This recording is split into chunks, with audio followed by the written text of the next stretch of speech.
Assalamualaikum warahmatullahi wabarakatuh. Perkenalkan, nama saya Cindy Smaini, NPM 719212788. Di sini saya akan menjelaskan tentang pajak materi 2 untuk memenuhi tugas perpajakan. Stelsel pajak. Stelsel pajak merupakan sistem pemungutan pajak yang digunakan untuk menghitung besarnya pajak yang harus dibayarkan oleh para wajib pajak. Pemungutan pajak dapat dilakukan dengan 3 stelsel, yaitu stelsel nyata, stelsel anggaran, dan stelsel campuran. Yang pertama, stelsel nyata atau real, menyatakan bahwa pengenaan pajak didasarkan pajak pada objek yang sesungguhnya terjadi. Untuk pajak penghasilan, maka objeknya adalah penghasilan. Oleh karena itu, pemungutan pajak baru yang dapat dilakukan pada akhir tahun pajak, yaitu setelah semua penghasilan yang sesungguhnya dalam 1 tahun pajak diketahui. Kelebihan dari stelsel nyata adalah penghitungan pajak didasarkan pada penghasilan yang sesungguhnya sehingga lebih akurat dan realistis.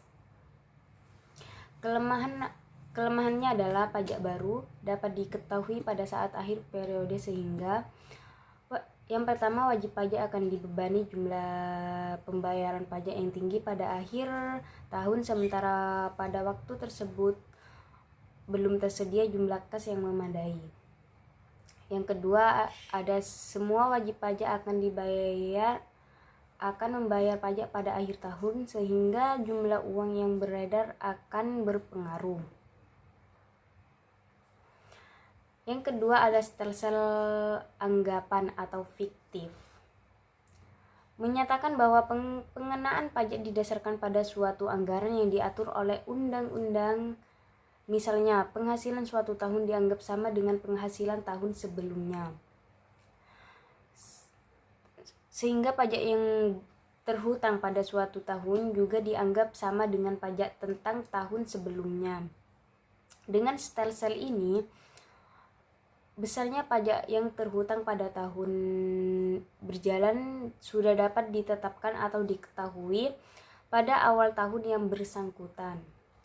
Kelebihan stelsel fiktif adalah dapat diterapkan atau diketahui pada awal tahun yang bersangkutan berjalan, harus menunggu sampai akhir tahun. Misalnya, pembayaran pajak dilakukan pada saat wajib pajak memperoleh penghasilan tinggi atau mungkin dapat diangsur dalam tahun berjalan. Sedangkan kelemahannya adalah pajak yang dibayar tidak berdasarkan pada keadaan yang sesungguhnya, sehingga penentuan pajak menjadi tidak akurat. Yang ketiga, ada stelsel campuran, menyatakan bahwa pengenaan pajak didasarkan pada kombinasi antara stelsel nyata dan stelsel fiktif atau anggapan. Pada awal tahun, besarnya pajak dihitung berdasarkan suatu anggapan, kemudian pada akhir tahun, besarnya pajak dihitung berdasarkan keadaan sesungguhnya. Jika besarnya pajak berdasarkan keadaan sesungguhnya lebih besar daripada besarnya pajak menurut anggapan, wajib pajak harus membayar kekurangan tersebut.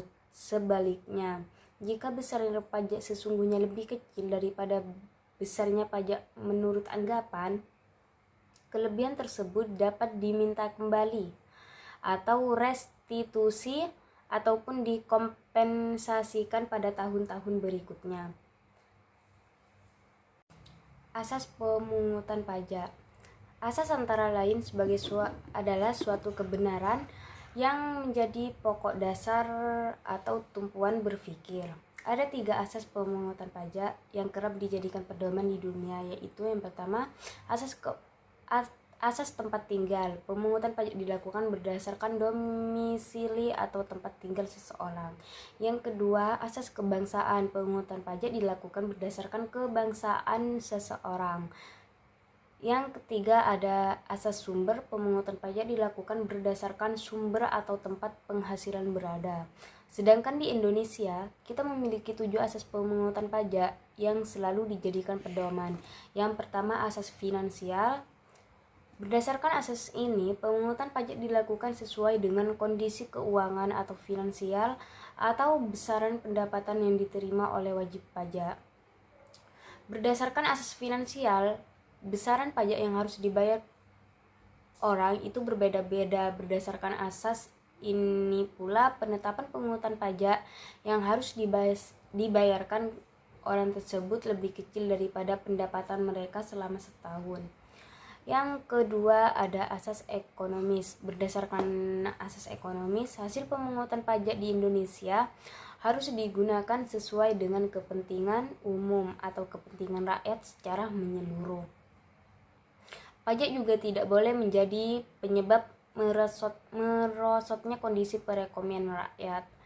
Bahkan dengan adanya pemanfaatan hasil pajak, diharapkan pemerintah bisa membangun negeri ini secara maksimal tanpa harus mendapatkan pembiayaan melalui skema lain seperti uang luar negeri. Yang ketiga ada asas yuridis. Asas yuridis pemungutan pajak di Indonesia adalah pasal 23 ayat 2 Undang-Undang Dasar 1945. Selain itu, pemungutan pajak di Indonesia juga diatur oleh beberapa undang-undang.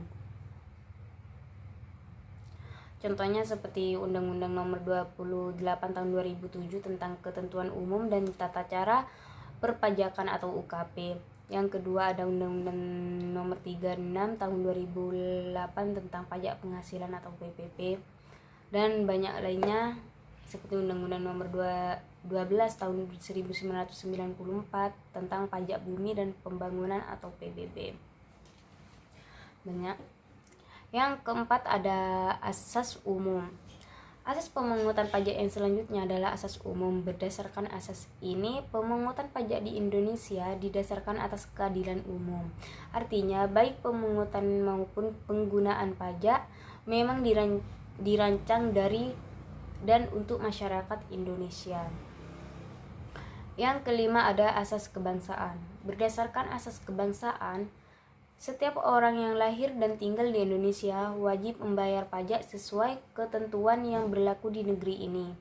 Berdasarkan asas kebangsaan pula, warga asing yang tinggal atau berada di Indonesia selama lebih dari 12 bulan tanpa pernah sekalipun meninggalkan negara ini wajib dikenal pajak selama penghasilan yang mereka dapatkan bersumber dari Indonesia. Yang keenam ada asas sumber. Asas sumber merupakan dasar pemungutan pajak sesuai dengan tempat perusahaan berdiri atau tempat tinggal wajib pajak. Jadi, pajak yang dipungut di Indonesia hanya diberlakukan untuk orang yang tinggal dan bekerja di Indonesia. Yang ketujuh ada asas wilayah. Asas ini berlaku berdasarkan wilayah tempat tinggal wajib pajak. Sistem pemungutan pajak. Sistem pemungutan pajak merupakan mekanisme yang digunakan untuk menghitung besarnya pajak yang harus dibayarkan wajib pajak ke negara. Di Indonesia berlaku 3 jenis sistem pemungutan pajak. Yang pertama ada self-assessment system, yang kedua ada official assessment system, yang ketiga ada withholding assessment system. Yang pertama, self-assessment system merupakan sistem pemungutan pajak yang bebankan penentuan besaran pajak yang perlu dibayarkan oleh wajib pajak yang bersangkutan. Dengan kata lain, wajib pajak merupakan pihak yang berperan aktif dan menghitung, membayar, dan melaporkan besaran pajaknya ke kantor pelayanan pajak atau KPP atau melalui sistem administrasi online yang sudah dibuat oleh pemerintah. Ciri-ciri sistem pemungutan pajak self-assessment. Yang pertama, penentuan besaran pajak terutan dilakukan oleh wajib pajak itu sendiri. Yang kedua, wajib pajak berperan aktif dalam menuntaskan kewajiban pajaknya mulai dari menghitung, membayar, dan hingga melaporkan pajak. Yang ketiga, ada pemerintah tidak perlu mengeluarkan surat ketetapan pajak kecuali jika wajib pajak telat lapor, telat bayar pajak terutang, dan terdapat pajak yang seharusnya wajib pajak bayarkan namun tidak dibayarkan.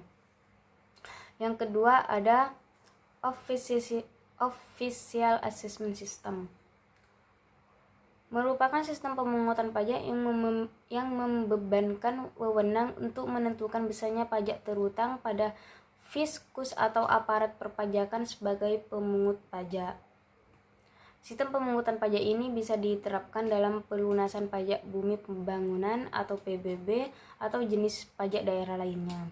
Ciri-ciri sistem perpajakan official assessment: yang pertama ada besarnya pajak terutang dihitung oleh petugas pajak. Yang kedua, wajib pajak sifatnya pasif dalam perhitungan pajak mereka. Yang ketiga, pajak terutang adalah setelah petugas pajak menghitung pajak yang terutang dan menerbitkan surat ketetapan pajak. Yang terakhir, pemerintah memiliki hak penuh dalam ketentuan besarnya pajak yang wajib dibayarkan. Yang ketiga ada withholding system. Pada withholding system, besarnya pajak dihitung oleh pihak ketiga yang bukan wajib pajak dan bukan juga aparat pajak atau fiskus. Jenis pajak yang menggunakan withholding di Indonesia adalah PPh pasal 21, PPh pasal 22, PPh pasal 23, PPh final pasal 4 ayat 2, dan PPN. Hambatan pemungutan pajak. Hambatan terhadap pemungutan pajak dapat dikelompokkan menjadi dua, yaitu perlawanan pasif dan perlawanan aktif. Perlawanan pasif pemungutan pajak dalam bentuk pasif merupakan penghindaran yang inisiatif, bukan berasal dari kemauan yang inisiatif para wajib pajak. Namun, umumnya masyarakat tidak melakukan suatu upaya yang sistematis untuk menghindar dari kewajiban, tidak melakukan suatu upaya yang sistematis untuk menghindar dari kewajiban pajak hingga menghambat penerimaan negara, tetapi lebih dikarenakan oleh kebiasaan, keadaan sosial dan struktur ekonomi masyarakat, tingkat moralitas dan intelektualitas yang berlaku dalam masyarakat, atau dikarenakan karena adanya teknis pemungutan atau sistem administrasi, penerapan hukum dan pengawasan perpajakan yang longgar atau kurang baik, yang sehingga mempengaruhi tingkat keadaan dan kepatuhan dalam membayar pajak. Yang kedua ada perlawanan aktif, adalah perlawanan yang inisiatifnya berasal dari wajib pajak itu sendiri. Melalui serangkaian upaya yang sistematis secara langsung bertujuan untuk menghindar pajak atau mengurangi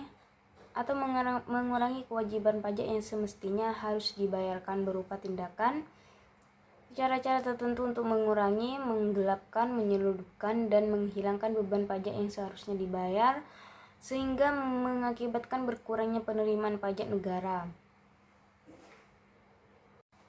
Hutang pajak. Hutang pajak merupakan pajak yang masih harus dibayar, termasuk sanksi administrasi berupa bunga, denda, atau kenaikan yang tercantum dalam surat ketetapan pajak atau surat sejenisnya berdasarkan ketentuan peraturan perundang-undangan perpajakan.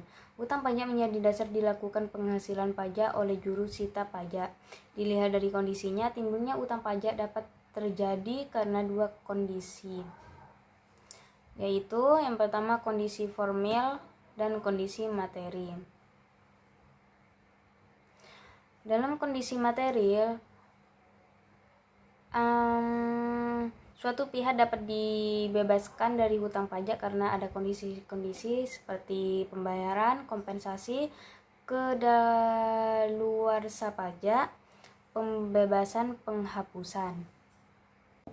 Tarif pajak. Secara umum, tarif pajak dapat diartikan sebagai besaran nilai yang dikenakan untuk barang tertentu. Jika dihubungkan dengan pajak, maka tarif adalah besarnya nilai yang menentukan besaran pajak yang harus dibayarkan oleh wajib pajak kepada pemerintah. Jenis-jenis pajak. Yang pertama ada tarif pajak proporsional.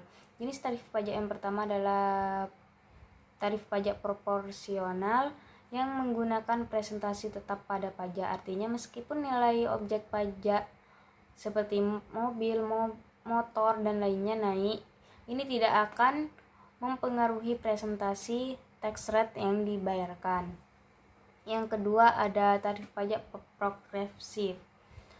Pajak yang memiliki tingkat take rate yang besar. Peningkatan take rate ini mengikuti pendapatan dari pengenaan pajak, yang artinya jika dasar pengenaan pajak semakin besar maka tarifnya juga semakin besar.